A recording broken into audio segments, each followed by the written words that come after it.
오늘 우리에게 주시는 하나님의 말씀은 누가복음 9장 28절에서 36절 말씀입니다. 이 말씀을 하신 후 8일쯤 되어 예수께서 베드로와 요한과 야고보를 데리고 기도하시러 산에 올라가사 기도하실 때에 용모가 변화되고 그 옷이 휘어져 광채가 나더라.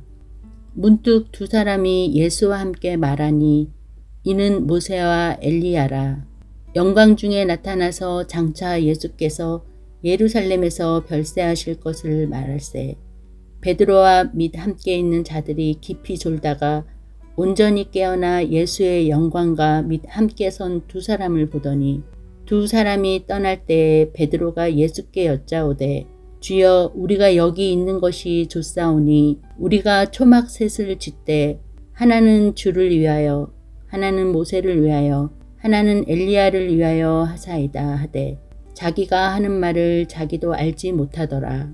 이 말할 즈음에 구름이 와서 그들을 덮는지라. 구름 속으로 들어갈 때 그들이 무서워하더니 구름 속에서 소리가 나서 이르되 이는 나의 아들 곧 택함을 받은 자니 너희는 그의 말을 들으라 하고 소리가 그침에 오직 예수만 보이더라.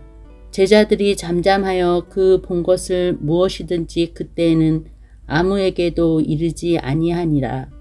아멘. 오늘도 주어진 삶의 자리에서 부활의 영광을 소망하며 십자가의 길을 걸어가는 성도님들 되길 진심으로 기도합니다.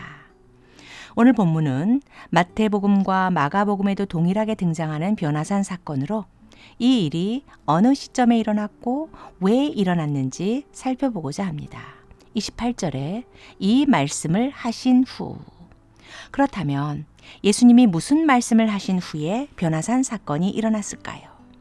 지금까지 예수님은 직접 가르치시고 고치시고 전파하셨는데 이제 제자들에게 능력과 권위를 주시면서 그들을 세상으로 파송하시고 본격적인 제자 훈련을 시키십니다.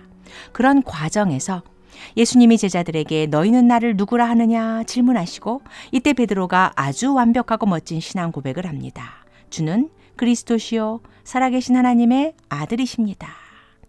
그리고 이어서 예수님은 비로소 첫 번째 순환 예고를 하시는데 누가복음 9장 22절부터 23절입니다. 인자가 많은 고난을 받고 장로들과 대제사장들과 서기관들에게 버림받아 죽임을 당하고 제3일에 살아나야 하리라. 아무든지 나를 따라오려거든 자기를 부인하고 날마다 제 십자가를 지고 나를 따를 것이니라. 베드로를 비롯한 제자들은 예수께서 약속의 메시아 그리스도라는 사실을 확인하고 고백하고 얼마나 흥분되고 들떴을까요? 그런데 곧바로 그리스도이신 예수님이 가시는 그 길이 고난과 죽음의 길임을 말씀하시고 예수의 제자인 자신들도 그 길을 걸어갈 것을 요구하고 계시는 것입니다. 모든 것을 다 버리고 주님만 믿고 따라왔는데 이제 와서 갑자기 죽으신다고 하시니 그 순간 그들의 마음이 어떠했을까요?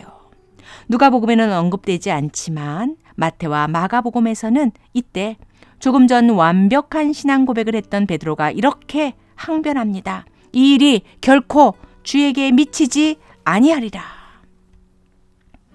예수님이 죽으신다는 말씀에 너무 기겁하여 그 다음 언급된 부활의 약속은 아예 귀에 들어오지도 않았기에 그런 반응을 보였을까요?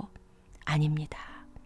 너무도 완벽한 베드로의 신앙 고백의 의중에는 정치적 승리를 통해서 민중의 해방과 이스라엘의 회복을 가져올 영광의 메시아에 대한 자기 나름대로의 기대로 가득 채워져 있었기에 3일 만에 다시 살아나리라는 이 놀라운 부활의 선포는 귀에 들리지가 않았습니다.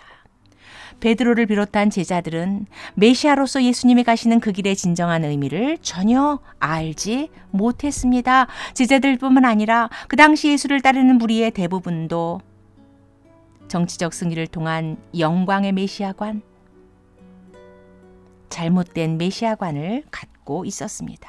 그러나 약속의 메시아로 오신 예수님은 그들이 생각하는 것처럼 군림하는 메시아가 아니라 고난당하는 종으로서의 메시아요. 고난과 죽음을 통해 다시 살아나실 영광의 메시아이심을 그리고 그 부활의 몸을 입고 모든 사람도 부활할 것이라는 진리를 예수님은 가르치셔야만 했습니다.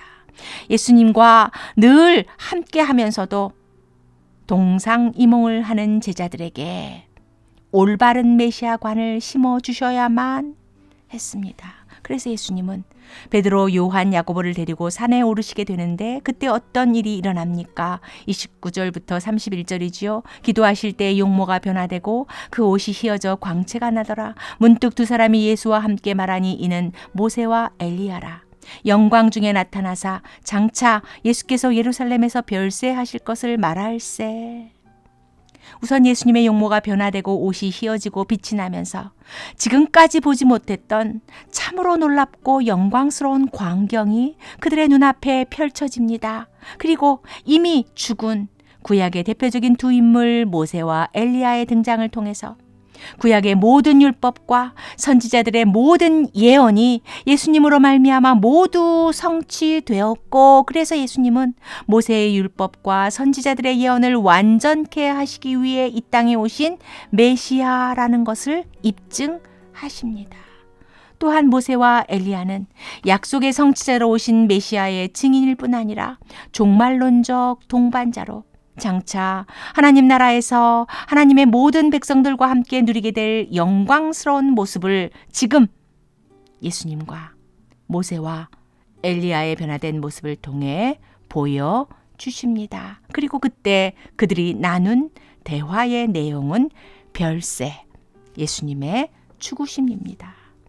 약속의 메시아가 온 인류의 구원자가 되시기 위해 이 땅에 오셨고, 그리고 그는 그 십자가 대속을 이루시기 위해 고난받으시고 죽으십니다.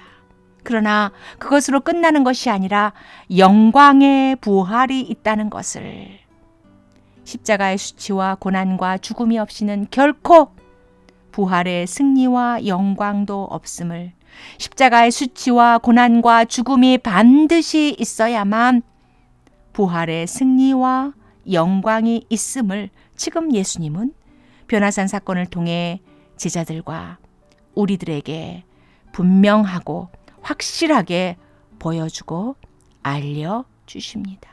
그런데 십자가에 담긴 이토록 영광스러운 광경을 목도한 베드로의 반응은 무엇입니까? 메시아는 산 위에 계실 뿐이 아니라 이제 산 아래로 내려가서 십자가를 지셔야 하는데 아직도 여전히 그 길을 이해하지 못한 채 예수님을 산 위에 붙들어 두려고 합니다.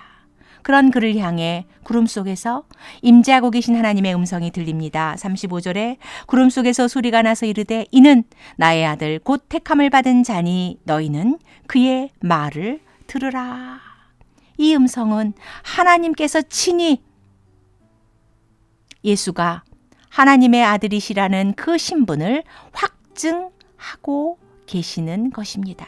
그러니 너희들은 더 이상 이 일이 결코 주에게 미치지 아니하리라. 항변하면서 그의 말에 토달지 말고 즉각 순종할 것을 말씀하십니다. 너희들은 그리스도가 죽어서는 안 된다고 생각하지만 고난을 받고 죽는 것이 영광이라는 예수의 말이 진리이고 생명이니 이제 그의 말을 따르라는 하나님의 준엄한 판결의 소리입니다. 종교개혁자 마르틴 루터는 중세 스콜라 신학에 몰입하여 영광과 지혜, 명예와 권세만을 추구했던 당시 캐톨릭 신학자들과 사제들을 향해서 그리스도의 십자가의 적이라고 무섭게 비판했습니다. 문선명은 어린 양 예수의 고난 사역을 철저하게 부정하면서 예수가 십자가에 달려 죽은 것은 유대인의 저항과 사탄에 의해 그의 육신이 침범당해 살해당한 것이라고 말합니다. 그래서 초림 예수의 구원 사역은 실패했고 재림주로 자신이 와서 구원을 완성하게 됐다고 주장합니다. 그렇다면 지금 우리의 현 주소는 어디입니까? 고린도전서 1장 18절에 그리스도의 도가 멸망하는 자들에게는 미련한 것이요 구원을 받는 우리에게는 하나님의 능력이라. 십자가에 가득 담긴 이토록 영광스러운 메시지가 아직도 나에게 미련하고 어리석은 것으로 여겨집니까? 아니면 진실로 구원에 이르는 하나님의 능력으로 믿고 분명하게 고백합니까?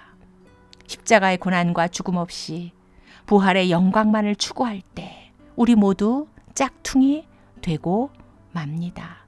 우리 모두는 가짜일 것입니다. 로마서 8장 17절 18절입니다. 우리가 그와 함께 영광을 받기 위하여 고난도 함께 받아야 할 것이니라 생각하건대 현재의 고난은 장차 우리에게 나타날 영광과 비교할 수 없도다. 오늘도 주어진 삶의 자리에서 부활의 영광을 소망하며 십자가의 길을 걸어가는 우리 모두가 되기를 간절히 기도합니다. 그리고 마태복음 13장 43절에서 말씀하십니다. 그때 의인들은 자기 아버지 나라에서 해와 같이 빛나리라. 아멘.